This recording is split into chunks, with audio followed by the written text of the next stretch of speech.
Hello, I'm Paul Cavill. I'm a lecturer in early modern British history in the Faculty of History, and I'm also a fellow of Pembroke College.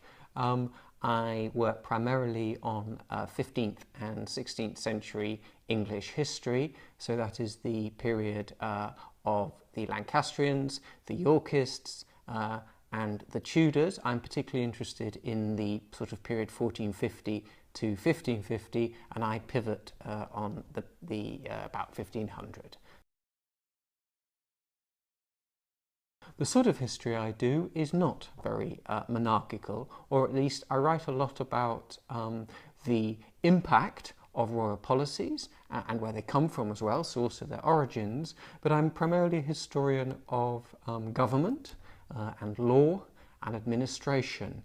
Now, none of those perhaps sounds very exciting, but what I'm interested in is the way in which a state with increasing pretensions to imperial authority, to the ability to reform and remodel aspects of society, but we didn't really have the means, the mechanisms that we would associate with a modern authoritarian state, for instance, nevertheless was able to mobilize the apparatus of government and the ideology of government, but at the same time, because it had to work through amateurs, through ordinary people. This isn't a society with a police force, for instance.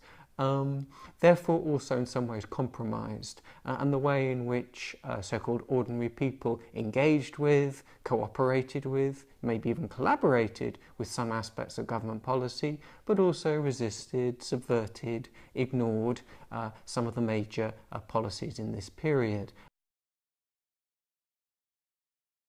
I'm quite interested in heresy, not for its doctrinal content, so not what people believed, for instance, about the Mass, about whether Christ was really present, that sort of thing, but for thinking actually about heresy as a crime.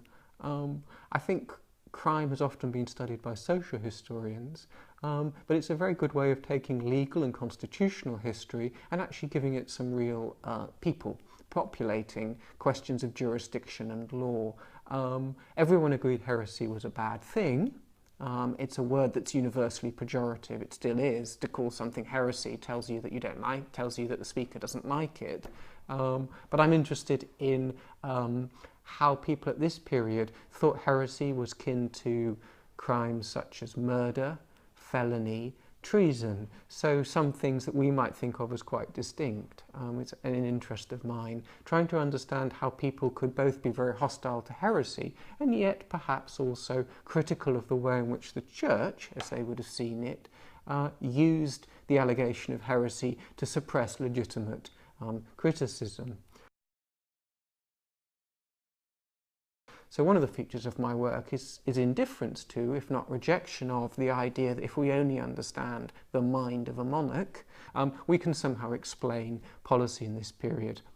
I'm actually interested in the professional groups who provided the practical and ideological bedrock of this society. So one group of people I've always been fascinated by are common lawyers, who primarily trained in the Inns of Court, still going strong, often called in this period the third university in England. They're very important because in a sense they provide a lot of the governing ideas of England in this period, and they are wonderfully documented. We've got their training, the records of their training, their law reports. They're also, in a sense, responsible for the primary source, the largest source for this period, which are the legal records. Miles and miles and miles of plea rolls, increasingly being digitized, which is great because these are the records that help us to understand what was actually happening. And the other group of people I'm interested in, sometimes seen to be antagonistic towards the common lawyers, were the higher clergy, who would be trained in places like Pembroke in theology, but also, in particularly interesting for me, canon and civil law. So I'm interested in the different legal systems that are operating in this period. I'm interested in jurisdictional conflict, potentially, between, say, statute law and the constitutions of the English Church, and also of canon law. But I'm interested in taking those potential constitutional questions and feeding them into practical policies.